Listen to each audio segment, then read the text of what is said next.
Hello everyone, once again welcome to my IT channel. In this video, I'm going to explain you something regarding writing. Why you are getting fail in every OET writing module. So for some of some of the students, the OET writing will be very easy and always they used to score like B whenever they will attend exam, but they may have difficulty to obtain B score in other three modules.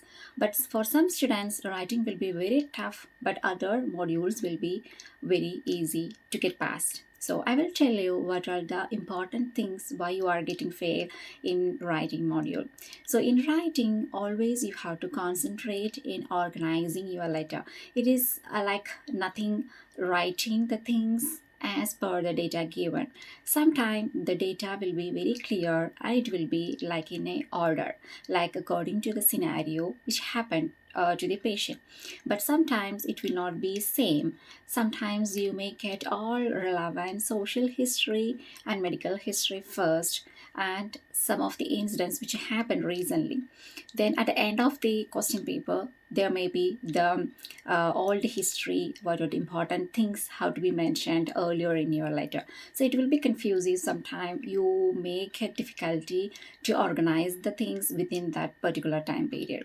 If it is like 45 minutes, you will get exactly 35 minutes only just to write the letter, because there will be allotted time to read the question paper. Then only they will allow you to start writing the answer paper, and you lose the time while thinking to organize the question. So I will give you some tips and tricks how to organize your letter, and it will be very easy to present in an organized manner and easy to get B score as well. And some of the students are like getting more difficulty to understand the questions, and if you need a guidance, especially through someone or especially like 1:1 attention, you can join with me in our online academy. It is completely online. Wherever you are and what time you are available, we can provide you some tutors, and according to your time schedule you can fix the classes, and completely it is 1:1.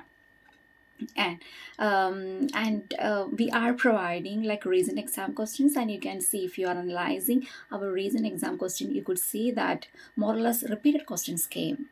Like maybe the name is different, and maybe like the conditions are similar, more like merely similar conditions, and sometimes we used to get exactly the same question even with the same, even the patient name is same.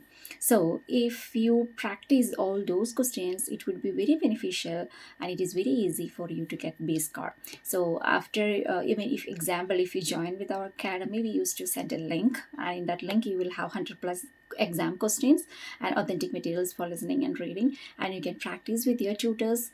If you join for 15 section, you can practice those 15, then you can self-study. And the writing and speaking as well, the same thing. I have an OET WhatsApp group, and you can get the speaking partner. Even after the classes, you can continue the speaking with them. So there are some facilities available in our OET academy if you join. And how to organize the writing task. Example, first you have to think about the types of letters. Okay, so the type of letters means most probably you will get refer letter or transfer letter or discharge letter. For all these three categories, that the type, how you are presenting, the way of presentation will be same. There will not be no more changes. Only in the introduction you will just write, I am writing to transfer, I am writing to refer, or you will use some terms which indicating like a transfer or discharge or something. Other than in present medical paragraph, there will not be any more changes. So that is a transfer, these things. And another one type is to whom you are writing. Maybe you will get a GP. It can be non-case like a non-GP, or it can be a unknown GP or unknown physician like a general physician. Example like specialist, cardiologist, respiratory therapist, oncologist, something like that. So these are unknown cases. Then you can get a letter to community health nurse or any type of nursing specialty. So example, if you are writing a letter to GP, non-GP, the content will be very less, and the chance of getting B score is getting lessened because you will not concentrate on any past history. You will think that this is a known case, so no need to write any past history. So your letter count will be very less. If it is less than 180, there is a less chance to get B score as well, because your letter should minimum it should contain minimum 180 words. And if you analyze the letter, you could see that some of the data, all the data which will be relevant to our main condition, you have to include that. You should not exclude. If you exclude those data, you will not get B score. That is a case of noun case. And if you are writing to a letter to a nurses, like any type of nurses, community health nurse or nursing home manager or whatever, like a specialist nurses, the thing is the letter will be large enough because you could not exclude any data. You have to write everything, including social history. You have to write all conditions and medications and everything. Of course the letter will be more, so you have to understand how to concise the content but without losing any of the important points. So there is a chance to get fail in that type of letters as well. And another one type of letter is like non-medical letters, like you're writing to a music therapist or social worker, physiotherapist, occupational therapist, or it can be any type of pharmacist or something like that. So it's not directly related to medical field, but you have to write some relevant information. In this case, what you may have lose the data means you will not add many relevant point, but you will add more medical points. Example, if you're writing for a pharmacist, you have to mention the condition plus the importance of medications. That is important thing. No need to write more irrelevant social histories or medical admission histories and all. But if you are writing to a physiotherapist, you have to give more concentration on exercises, what type of disability they have, and what type of assistive devices they are using now, what you are looking forward. But if you are writing for occupational therapist, the recommendation paragraph will be very large because you have to write about the assessment of the patient, assistive devices, as well as home modifications, what you are looking for.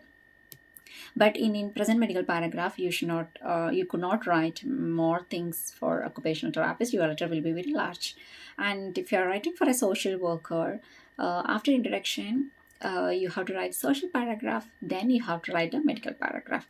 But the thing is, if you are writing for a social worker, the content what you are writing in social paragraph should be more relevant and it should be expanded because you are writing to a social worker. You should not write many medical information, so you should not mention any more medical terms as well. So these are the criteria which will cut your marks, and there is a less chance to get B score or C plus. So it is what I want to tell you, that if you are getting a question paper, don't write everything as it is given. So you have to think about to whom you are writing, whether it is a noun case or a unknown case, or what is a profession. Then according to their job responsibility, for each person or each professional, they will have job responsibilities. So you can think by yourself. If you're writing for a doctor, so what is the job responsibility? And if you're writing for a music therapist, what is the job responsibility? So what is the relevant content you have to include for them. Example, if you're writing to a physiotherapist, just imagine that you are the physiotherapist who is going to read that letter. So what are the data you have to get? Okay, so according to your job responsibility, you are going to do the intervention. According to the letter only, you will get the content. You will not get any other information other than your letter. So everything should be clearly mentioned in your letter according to their job responsibilities. Okay, so this is the main thing or simple thing you have to keep it in your mind whenever you will consider a question paper to write official or formal Oet letter. And another one more important thing, you are writing a formal letter. Informal letter and formal letter, the differences have to be identified with the terms or with the passive voice what you are using in your letter.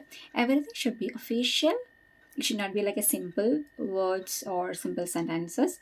It should be official. I'm not telling you to write complex sentences. It should be simple sentences, but it have to be formal, and you have to think about the updates what happened since 2021. There are no more updates in writing. In 2021, they made some updates, and the updates I have given in the description. You can see the description. You can see that what are the changes it's came in the writing. Okay.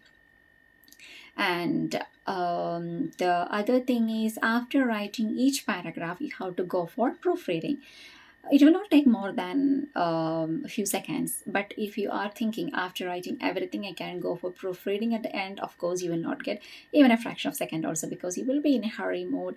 And example, if you see the board remaining 10 minutes or 5 minutes, you will be panic and you cannot concentrate on what you wrote. So after each and every paragraph, example, even the address also, after writing the address you have to read it carefully, and after introduction, present medical paragraph, after medical paragraph and the recommendation paragraph, you read it. You can find out the mistake, example the article mistakes, what are the mistakes are there, then and there you can clear it, so it will not be a fault. Because example, if you leave any of the article completely, the meaning can be different, especially passive voice like is, was, these everything give you different meaning if you miss it. So take care when you are writing your letter. The organization is important, the criteria, I mean the steps how you follow. And why I told you it's like a criteria, or it's like step by step means some letters you need to write the recent incident first. Example, if you are writing a letter to the emergency department, okay, the immediate things what happened, that have to be, example, today what happened, that is the thing you have to write first.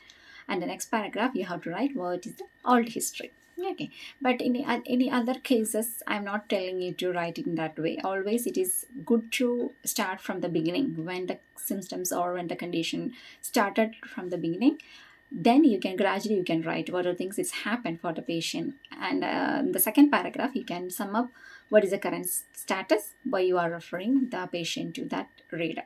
Okay, and always just mention one sentence or simple sentence.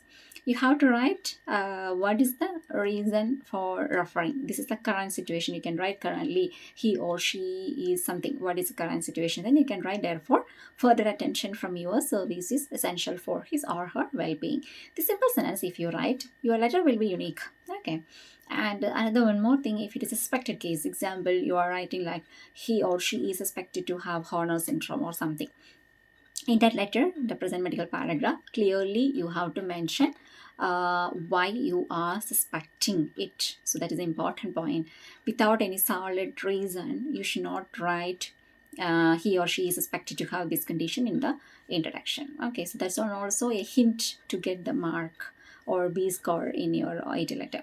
So these all informations you will get through our online teaching, and all my tutors they are following the same format and what I'm teaching through the YouTubes and everything. So you can have the access. You can see the phone number and you can WhatsApp me, and I will give you the details of the classes, or at the end of the video there are some informations regarding the online classes as well. You can see that. And I have some guides, and if you have really difficulty to get pass in writing, and if you don't have any time to attend the classes, and if you are in India, I have one guide. It is a pro guide, ultimate pro guide for writing and speaking as well.